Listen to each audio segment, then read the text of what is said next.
wabarakatuh. Baik, silakan masuk. Terima kasih. Iya, silakan duduk. Baik, selamat siang. Siang, Dengan siapa kalau saya boleh tahu? saya dengan Rena Aryani, mahasiswi dari UIN Lampung. Oke, baik. Bagaimana perjalanannya Rena untuk menuju ke sini tadi? Apakah lancar atau ada hambatan? Alhamdulillah lancar. Oke, sekitar berapa lama perjalanan dari rumah ke sini? Kurang lebih sekitar 15 menit, Kak. Baik. Sudah melakukan hal positif apa Rena hari ini? Kalau saya sendiri mungkin sholat subuh ya, Kak. Alhamdulillah. Apakah ada hal positif lainnya dari Rena sendiri? Sepertinya belum, Kak. Belum ada, oke. Oke, baik. Sebenarnya Rena datang ke sini dengan hati-hati itu pun sudah jadi hal positif ya. Alhamdulillah. Dan karena kan tadi Rena udah perkenalin diri Rena, dan saya belum perkenalin diri saya. Jadi kenalin, saya Feni Humairah. Rena bisa panggil saya Kak Feni. Karena saya masih muda dan saya juga sebagai guru konselor atau guru BK di sini. Jadi Rena sudah datang ke sini tuh dengan tepat untuk menceritakan permasalahan Rena yang sedang Rena hadapi. Baik, Kak. Baik, kemudian saya mau tanya nih sama Rena, apakah Rena sudah pernah melakukan sesi konseling sebelumnya? Sudah, Kak. Sudah, oke, baik. Apakah Rena masih ingat sesi konseling individu dan asas-asas yang ada di dalam konseling ini? Atau ingin dijelaskan ulang? Boleh dijelaskan ulang, Kak? Oke, baik. Jadi saya akan jelaskan ulang ya. Jadi sesi konseling individu ini merupakan upaya atau proses pemberian bantuan yang diberikan oleh konselor, saya, atau orang yang ahli kepada konseli atau orang yang membutuhkan bantuan, dan biasa disebut dengan klien secara face to face atau tatap muka secara bertemu langsung, yang tujuannya itu untuk apa? Nah, tujuannya ini untuk permasalahan yang dihadapi klien itu dapat teratasi. Baik, Kak. Baik, sampai sini apakah bisa Rena pahami? Bisa, Kak. Oke, baik. Jadi di dalamnya juga ada asas-asas yang harus Rena pahami. Nah, untuk asas yang pertama itu ada asas kerahasiaan. Jadi di sini Rena jangan takut cerita yang Rena ceritakan itu akan terbongkar kemana-mana. Nah, karena memang kita harus menjaga asas kerahasiaan ini, jadi Rena nggak usah takut untuk menceritakan apa yang Rena alamin gitu, oke? Tapi di dalam konseling kita ini juga, dalam asas kerahasiaan ini, untuk keselamatan diri Rena, saya sebagai konselor itu boleh menceritakan ke pihak yang memang itu untuk melindungi diri Rena sendiri nantinya. Oke, selanjutnya yang kedua itu ada asas keterbukaan. Asas keterbukaan ini dimana Rena itu harus terbuka dengan saya sebagai konselor, dan saya juga harus terbuka dengan Rena. Kemudian ada asas kesukarelaan. Jadi di sini Rena sukarela dan tanpa paksaan siapapun kan datang ke sini. Iya. Baik. Nah, oke, baik. Nah, setelah itu kan dalam sesi konseling kita juga dibatasi oleh waktu. Nah, kita bakalan punya waktu 45 sampai 60 menit saja. Nah, dengan waktu yang sesingkat itu apakah Rena bersedia? Bersedia, Kak. Baik, kita mulai sesi konselingnya ya. Nah, silahkan Rena ceritakan apa yang ingin Rena ceritakan kepada saya. Mungkin ingin curhat atau terkait keseharian, apakah ada kendala gitu. Silahkan Rena ceritain ke saya. Baik, Kak.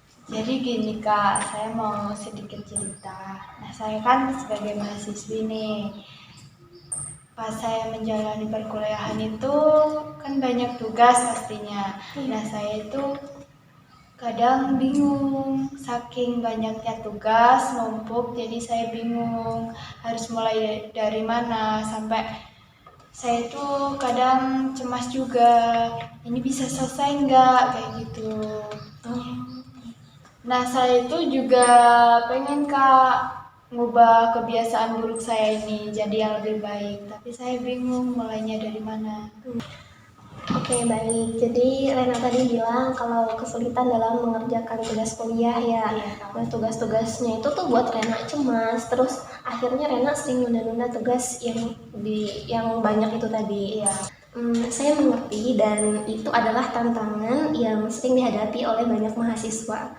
Nah, dalam sesi konseling kita ini, kita akan menggunakan teknik CBT. Dan di dalam teknik CBT itu akan menggunakan teknik lagi yaitu desensitisasi dan token ekonomi. Nah, baik. Sebelumnya apakah Rena sudah pernah mendengar teknik CBT dengan desensitisasi dan token ekonomi itu? Sejujurnya belum, Kak. Oke, baik. Tidak masalah jika Rena belum paham tentang CBT itu apa. Nah, di sini saya akan menjelaskan ke Rena. CBT itu adalah pendekatan yang ngebantu kita mengidentifikasi pola pikir kita yang menyebabkan kecemasan dan mengubahnya menjadi perilaku yang positif. Nah, tadi saya bilang juga teknik desensitisasi. Teknik desensitisasi itu membantu Rena mengurangi kecemasan dengan menghadapi tugas sedikit demi sedikit dan bukan langsung menghadapi keseluruhan tugas sekaligus, tapi sedikit demi sedikit. Nah, sedangkan yang teknik token ekonomi ini memberikan hadiah kepada diri kita sendiri dalam penyelesaian tugas-tugas kecil yang sudah kita lakukan. Baik, gimana menurut Rena dengan pendekatan ini? Wah, kelihatannya menarik ya, Kak. Saya setuju dengan pendapat yang Kakak berikan. Sepertinya kalau saya bisa menjalankan dengan baik dan benar, saya akan merasa lebih baik dari sebelumnya dan saya akan menghilangkan rasa kecemasan saya terhadap tugas-tugas yang menumpuk. Oke, baik. Kalau Rena setuju dengan teknik yang saya sarankan tadi, kalau begitu kita akan mulai untuk mengidentifikasi pola pikir yang sedang Rena hadapi ketika menghadapi tugas. Baik, Kak. Baik, jika Rena setuju dengan pendapat yang saya bilang tadi, di sini saya akan memberikan buku catatan untuk Rena. Nanti di sini Rena akan menuliskan peristiwa yang muncul di pikiran Rena saat Rena mengerjakan tugas. Terus juga Rena bisa mengidentifikasinya tuh dengan cara perilaku negatif yang Rena pikirin waktu Rena ngelakuin tugas gitu ya. Baik, Kak.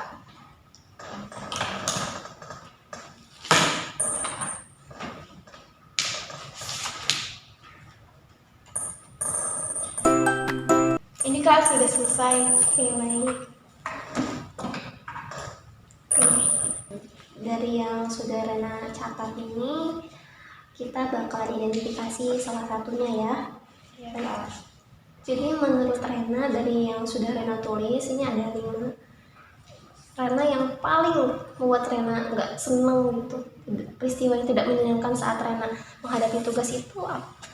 Perasaan kewalahan, Kak, sama nggak mampu gitu. Kalau boleh saya tahu, perasaan kewalahan itu dalam menghadapi tugas yang seperti apa? Jadi tugas yang membuat saya kewalahan itu laporan penelitian, Kak. Nah, laporan penelitian itu menurut saya tugas yang sangat sulit, Kak. Jadi saya merasa kewalahan kalau ada tugas Oke, baik. penelitian. Oke, baik. Jadi Rena ngerasa kewalahan banget ketika mengerjakan laporan penelitian itu. Ya, Kak. Kalau dengan teknik yang sudah Rena pahamin tadi dari yang saya sudah bicarakan, laporan penelitian itu kan banyak banget ya isinya. Kalau kita ke teknik kita tadi kan kita bilang ke yang kecil-kecil dulu, tugas yang kecil baru yang besarnya. Dari yang kecil-kecil itu kan kita bisa selesain.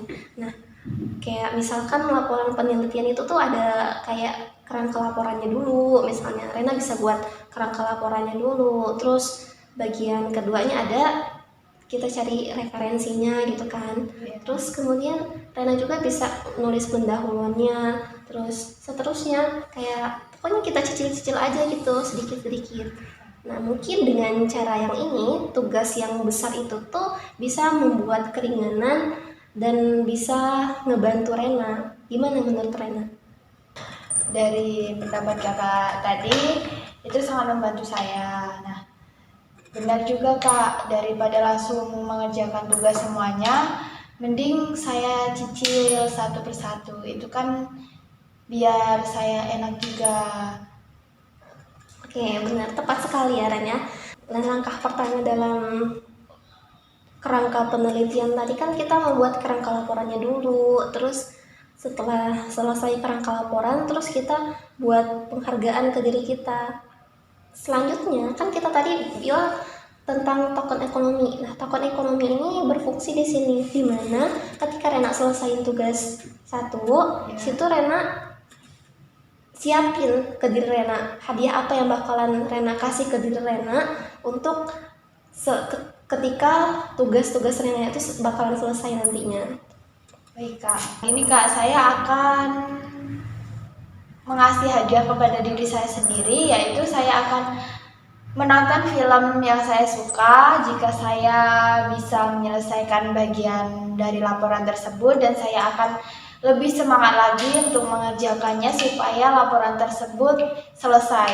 Oke, baik.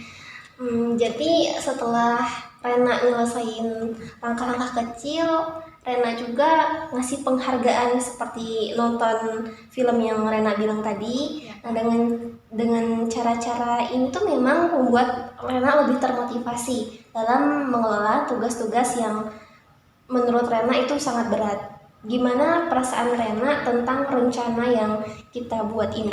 Oke, saya rasa ini sangat membantu kak, dan saya akan lebih cepat menyelesaikan tugas dengan tenang dan termotivasi. Oke, senang banget dengarnya Rena bilang gitu. Ingat ya, fokus dengan langkah-langkah kecil dan kasih penghargaan ke diri Rena. Nah, setiap Rena mendapat pencapaian dalam tugas bagian-bagian kecil yang Rena bilang tadi juga, terus Rena juga nggak usah terburu-buru ngerjain tugas, tenang aja pokoknya. Dengan Rena nggak terburu-buru, tetap tenang, nggak usah dipikirin tugas itu, dikerjain aja sedikit demi sedikit gitu tadi. Nah, dengan proses sedikit demi sedikit ini juga itu bisa ngebantu ngilangin kecemasan dan ningkatin kemampuan di dalam mengerjakan tugas itu. Apa Rena siap untuk mencoba teknik yang kita bahas ini? Iya, saya siap kak, dan saya akan membuat kerangka laporan, dan saya akan memberi diri saya penghargaan setelah itu. Oke, bagus sekali ya Ren ya, jangan ragu untuk Rena. Oke, baik Rena, karena waktu yang telah kita tentukan di awal tadi sudah selesai, yaitu 45 sampai 60 menit. Jadi sesi konseling kita hari ini kita cukupkan sampai di sini ya. Ya. Kemudian jika ada hal-hal mendesak lainnya seperti Rena ingin menceritakan sesuatu lagi kepada saya, Rena juga bisa datang ke sini gitu. Baik kak. Baik, saya akhiri sesi konseling kita hari ini. Rena hati-hati di jalan ya, dan tetap jaga kesehatan, dan semoga Rena bisa menerapin hal-hal yang sudah kita lakuin tadi. Semoga Rena bisa konsisten dengan apa yang sudah Rena sepakati, kita sama-sama sepakati tadi. Baik, saya akhiri. Assalamualaikum warahmatullahi wabarakatuh. Waalaikumsalam warahmatullahi wabarakatuh. Terima kasih ya kak. Ya, sama-sama. Hati-hati Rena. Iya.